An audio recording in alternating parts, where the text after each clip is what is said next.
Alors maintenant, on va essayer de continuer l'opération de soustraction pour les nombres hexadécimaux. Alors, toujours le codage d'un nombre décimal est que ce chiffre de 0 jusqu'à grand F.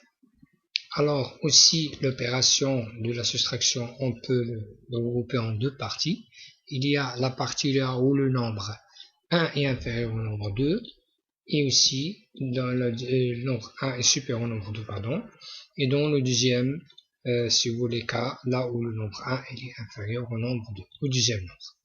Alors, on va prendre le cas le plus simple, le cas où le nombre 1 est inférieur. C'est comme la soustraction décimale. C'est comme la soustraction décimale. Donc, vous avez le nombre 1, c'est ça, et le nombre 2, c'est ça. Donc, 7, il est supérieur à 6. Alors, voilà, on va faire la soustraction 7. 6 moins 7, ça donne 1. 6 moins 7, ça donne 1. Alors, automatiquement, c'est 1. 1 moins 3, ça donne 2. Et voilà, vous avez A, grand A, c'est combien? C'est 10. Moins 2, ça donne 8. Donc, il n'y a pas de problème. Ça veut dire comme ça ressemble un petit peu à la soustraction en décimale.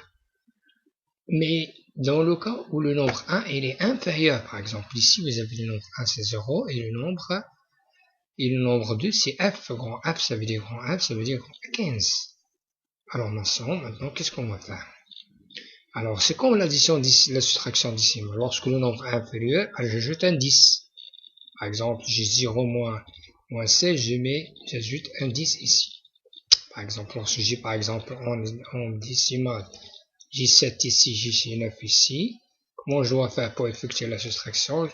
Par exemple, ici j'ai 1 et 2. Alors 9 moins 7, je mets ici 17. 9 moins 17. Donc j'ajoute un 1. Ça c'est quoi? Ça il représente combien? Il représente une valeur 10. Représente la valeur 10. C'est la même opération qu'on va faire ici. Parce que le F représente le 15, ici c'est 0. Donc j'ajoute un 1. Ici, on va retrancher. Donc on va ajouter un 1 et on va le rendre ici. Directement. On va le jeter et on va le rendre. Alors, 1 ici, ça représente combien? Elle représente 16 parce qu'on effectue la soustraction en hexadécimal. C'est un 16.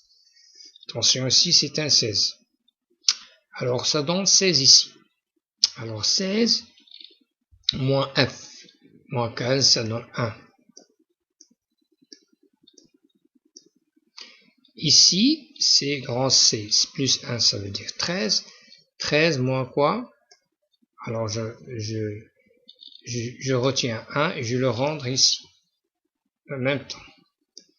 Je le rendre ici. Alors, ici, c'est combien maintenant? C'est 17. Ici, c'est combien? C'est 12. 13, 17. Ça veut dire 13 moins 17, ça donne 4. Voilà, le 1 que je retrouve, je le rendre ici. Je le rendre ici. Ici, vous avez combien grand P? C'est 11 plus 1, ça veut dire 12. 12 moins 1, je le rendre ici. Ça veut dire 12 moins 18, ça donne 6.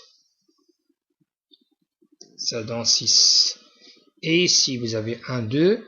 2 moins grand A, ça veut dire 10. Ça donne, ici, vous avez le grand A, c'est 10. Vous avez ici le 1. Vous avez 1 plus 1, 2. 2 moins un grand A, c'est 10. Ça donne 8. Voilà, tout simplement la soustraction en hexadécimal. Alors, maintenant, on va passer aux exercices, la suite, on va faire des exercices comme ça pour bien maîtriser cette opération de soustraction et de l'addition aussi. Alors voilà, merci pour votre attention et à la prochaine vidéo, Inch'Allah.